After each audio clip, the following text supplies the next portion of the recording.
Welcome to NBA Today. Malika Andrews here with Janae Agumake and Kendrick Perkins. Our front office insider, Bobby Marks, he is going to be joining us in a matter of minutes. But we're getting into the second round of the WNBA playoffs, my friends. And after 4 first-round sweeps, the semifinals, they tip off this Sunday on ABC and ESPN. But the playoffs, they've also brought a heightened attention to conversations around racism and online hate that the players have been subjected to. The Sun's Alyssa Thomas spoke earlier about this week, and with specific attention here to the Fever and their fans.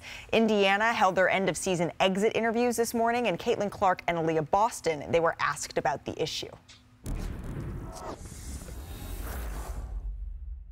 It's definitely upsetting. I don't think nobody in our league should be facing any sort of racism, hurtful, disrespectful, hateful comments and threats. You know, those aren't fans, those are trolls. It's hard to hear, but it's also the truth in some way. I mean, I wouldn't put everything on Fever fans, but I mean, just overall on social media, I mean, there has been so much hate spread, and even being on this team, like, to start the season, I was at the other end of those hate comments. I was at the other end of every single thing that's to come. They say they support the Fever and everything like that, but I mean, they just said everything under the earth. There are so many positive storylines that can be written and celebrated, and for me, that's why I became a fan of this league, is these people were my idols. I grew up wanting to be like them, so I think continuing to uplift and, you know, represent this league in a positive way is the best thing that we can do. So again, that was Caitlin Clark and Aaliyah Boston this morning. Janae, what's your reaction to what we just heard? Well, there are 2 unequivocal truths that I know about the WNBA. 1, it's the most competitive women's basketball league in the world. And 2, the WNBA will always stand on its standards. And the players are always ahead of the curve with communicating this. Basically, what we have just heard from Caitlin in her experience is that her name has been used in multiple agendas that don't serve the game. And then we heard from Aaliyah that she's been on the receiving end of what that can be like in reality, with people criticizing things that are completely out of bounds. But one thing that I have enjoyed in the midst of all of the beautiful playoff basketball that we've been witnessing is the fact that the players are using their platforms, their voices, to remind people what that standard is. The standard is that there's no place for racism, there's no place for sexism. The only place that there is to respect the game. That's what they want everyone to focus on. And I know there's been an influx of fans that have really changed a lot of the communicative dynamics, but at the end of the day, we're here for one reason, the same reason that Caitlin spoke to why she chose to come to the WNBA.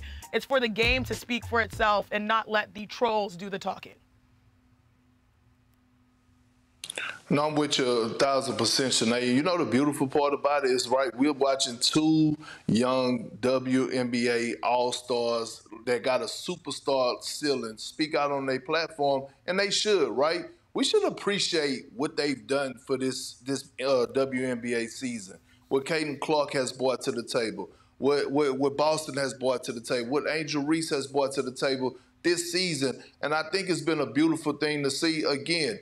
We can't control the trolls. The trolls are labeled the trolls for a reason. There's no place for racism. I just want to appreciate the game. I just want to appreciate Caitlin Clark and what she done for the game of basketball, and appreciate what Angel Reese and so many others has done.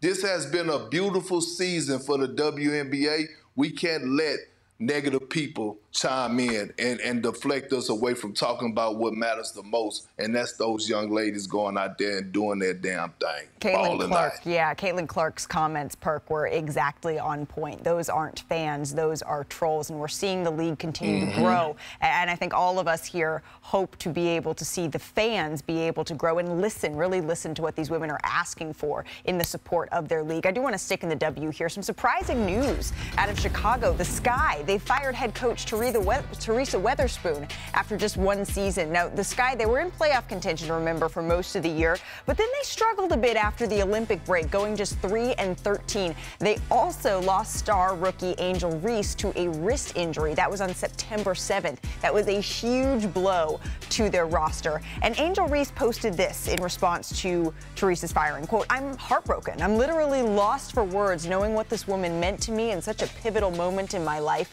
She was was the only person that believed in me, the one that trusted me, and many don't even know what it's like to be a black woman in sports when nobody believes in you. You didn't deserve this, but I can't thank you enough. I love you, Teaspoon. So, Janae, were you surprised to see this news? I was surprised to see this news, and I think it's the last part of what Angel Reese said. You didn't deserve this. And I think there's more context to this if people don't know who she is. This woman, Teresa Weatherspoon, is a Hall of Famer who was voted top 20 players in the WNBA ever, who came in with coaching pedigree that include being a developmental coach on the New Orleans Pelicans squad.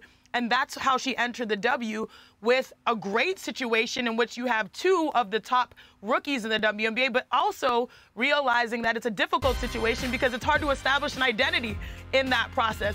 I think it's hard when you have these superstar players. People expect winning in some ways because you have tremendous talent in the likes of Angel Reese making history. But the reality is, it's very difficult to establish an identity with just such a limited runway. Just 1 year before the decision is made, that to me was the most surprising thing.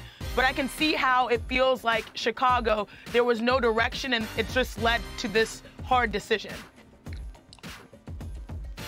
Yeah, I mean, and look, that's why when the organization, as far as the ownership and the front office, have to be on the same page with their coach and back their coach. This is the second franchise player that I done heard be emotionally attached to Teresa Weatherspoon like this. We saw Angel Reese comments on social media, but when she was with the Pelicans, Zion Williamson was really connected to her. He really looked up to her. He really valued what she brought to the table. Again, it's a sad day. Do I think she deserved to get fired? No, I don't know all what went on behind the scenes, but just looking at what Angel Reese had to say about her, I guess, I mean, you know, if your franchise player feel that way about her, then maybe the organization should have rethought the situation and brought it back to the table. Maybe she shouldn't have deserved to lose her job. The Sky finished the season 13-27 again, missed the playoffs.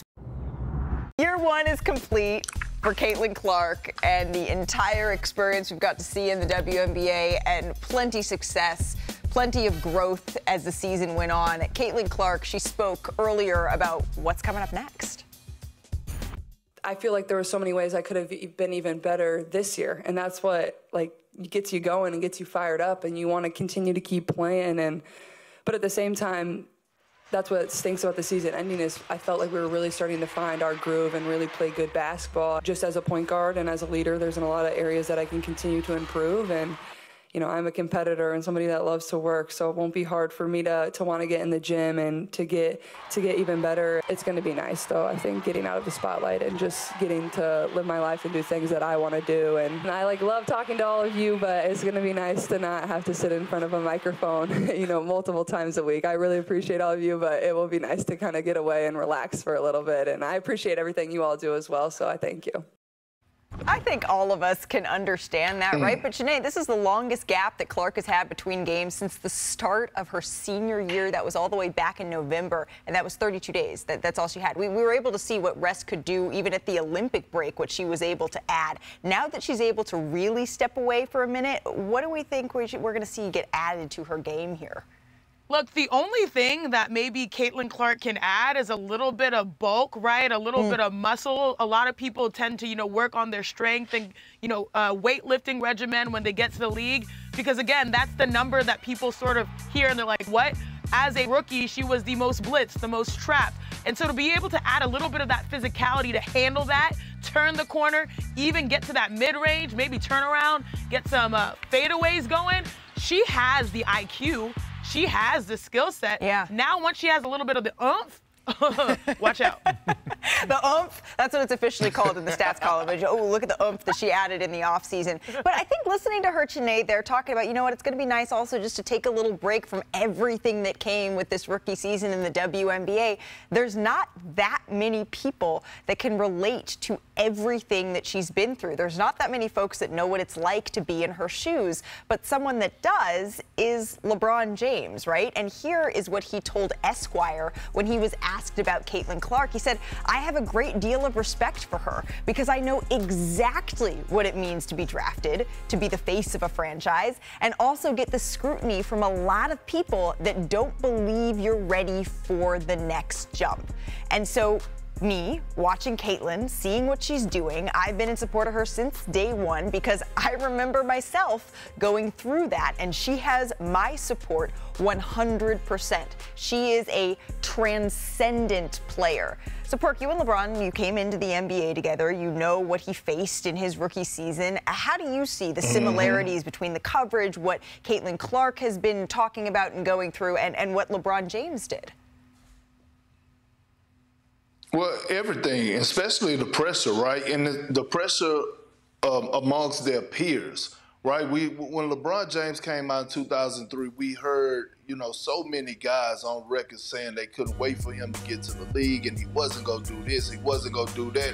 And guess what? He did that and he did this. And then some. Same with Caitlin Clark. All we kept hearing is about the physicality. Well, she took her hits, she got back up, and she kept swinging, and she kept dominating in great fashion as a rookie. And so when it comes to having the pressure of going on the road, packing out arenas, everyone is coming to see you, whether they come to see you do good or to fail. Is no other two athletes like LeBron James and Caitlin Clark that's been under this most pressure since I've been around the game of basketball that I've witnessed with my very own eyes. I agree with that. The only exception is we didn't see the explosion of social media until 2019. Great point. 10.